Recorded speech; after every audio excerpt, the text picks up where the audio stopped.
Would you like to make a greater contribution? Do you want to make a bigger difference in your organization?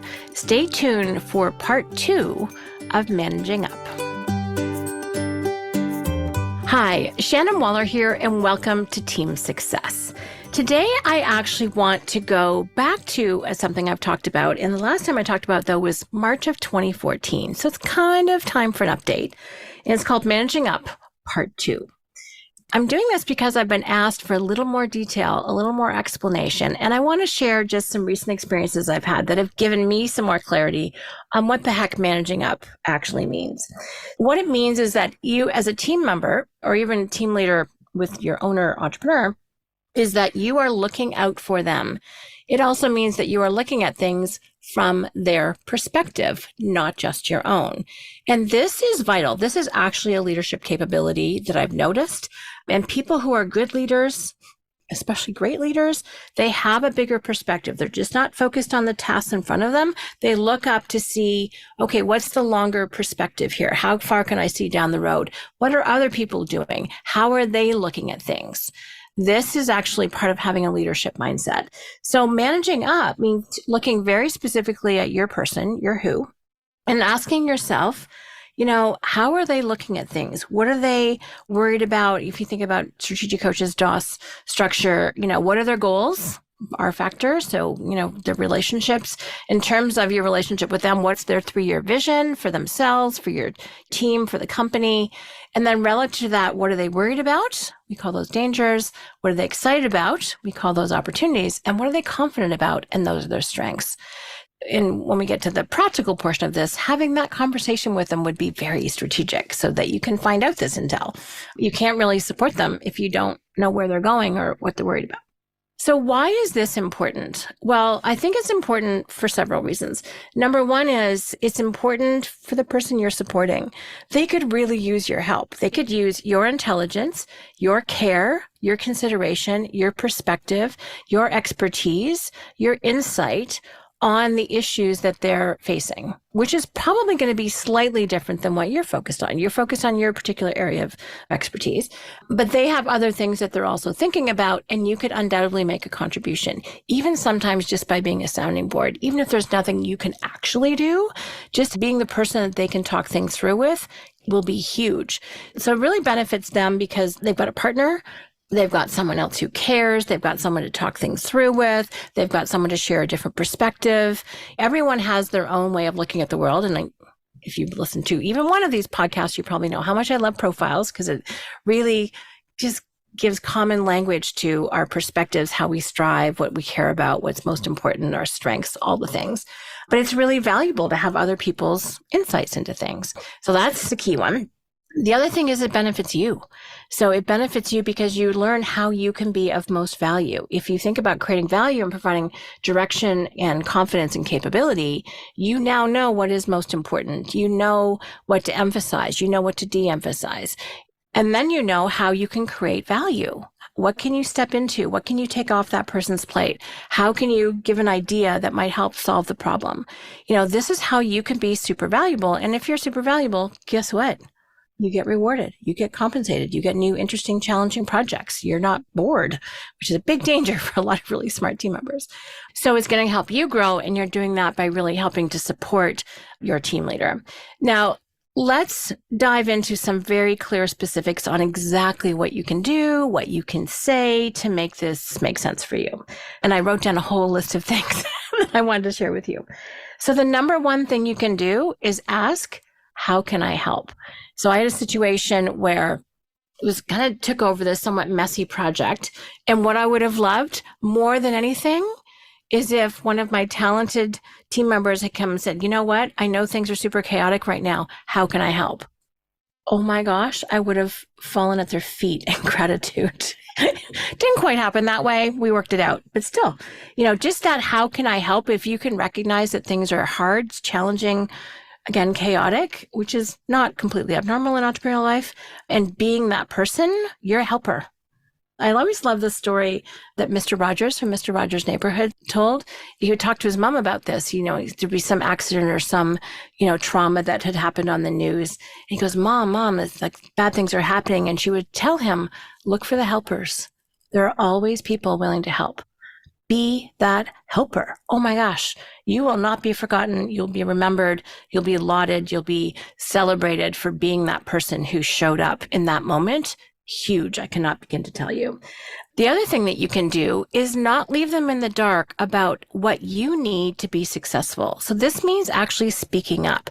This means saying, hey, I want to get this done. What would make it so much faster, easier, and get a bigger result is if I had this piece of technology, or if I had this equipment, or if I had this training, or if I had this other, 20 hours of someone to help me get it done. If you are presenting part of the solution, as opposed to just suffering through it or things taking forever, and you're not hitting your targets, you're not accomplishing your rocks, you're not hitting your numbers because you're missing something, but then you're not speaking up about what that something is, that's super frustrating, I can tell you. So you actually knowing what you need and saying, hey, is this a possibility? You're not making a demand. You're not acting entitled. None of that. But you're letting the person know, hey, this would really help us accomplish our goals to get this done. Oh my gosh, that also so appreciated. And even more casually, sometimes just sitting down, often when leadership has meetings with you, it's about you. Sometimes you can reverse it and go, hey, what's on your mind? What are you thinking about? I've got time and space. I'm just curious where you're at. How are things for you?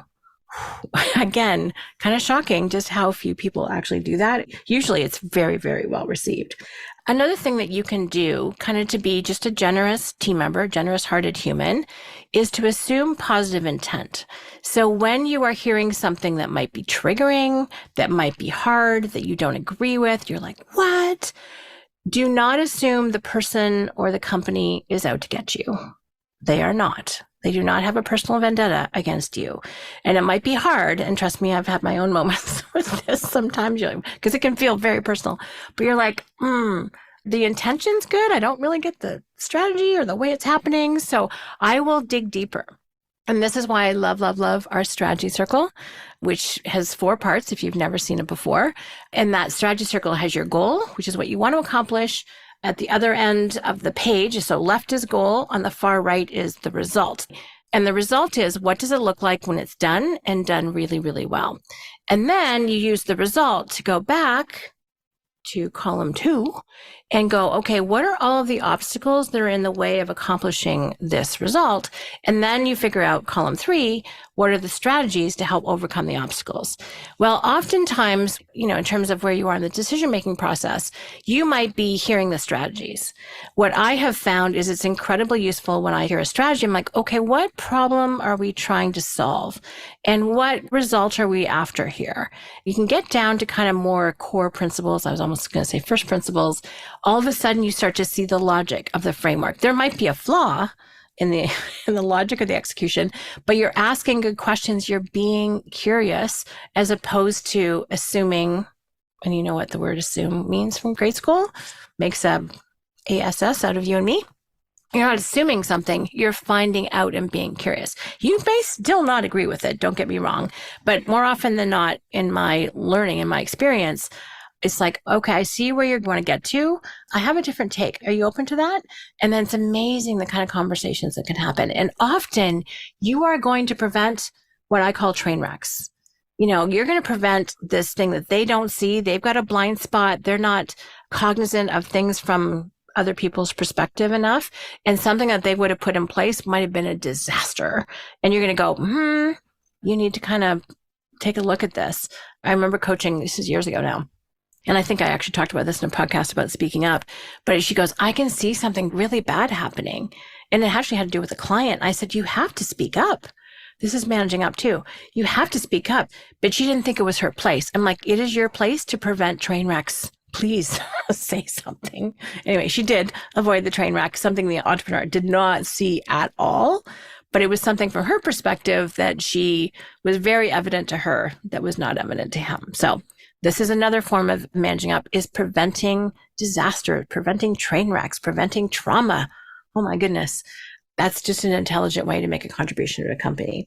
And then the last thing I want to talk about is simply be a positive energy to be around. And I don't mean that to be flaky, but I mean, be someone that they are looking forward to seeing. Smile. really simple.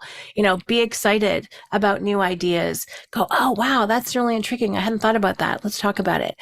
Just being open and adding your energy to things. Oh my gosh. Again, super contributing and very much appreciated for me in a leadership position.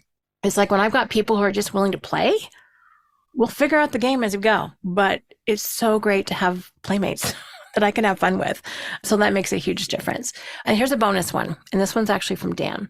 The highest compliment that Dan can give any team member is to say, when he said this numerous times, he says, I never think about you. Which sounds a little insulting when you're like, what? You never think about me? He goes, no, I don't spend any nights worrying about you. I don't spend any time thinking about you. I know that you've got your job and your role handled. It is the highest compliment that he can give, which I think is kind of fascinating. So in other words, you don't want to be someone that other people have to think about because you're just so good at what it is that you do and that what you take ownership of. He's talking about it from a worrying, concerned point of view. But I just thought that was kind of interesting, intriguing, and, different. As Dan will often say things, you're like, whoa, hang on, wait a second. What do you mean by that? But it's true. Be someone that other people don't have to worry about. That is such a powerful way to manage up. You're making a huge contribution to the company, to the goals, to where everything wants to go, hopefully growing yourself as well in that role. And that's a really powerful place to be. So those are some newer thoughts on managing up. I hope you find this useful. If you have any questions or any comments, I would really love to hear them. So please let me know at questions@strategiccoach.com. Thank you so much for listening. And as always, here's to your team success.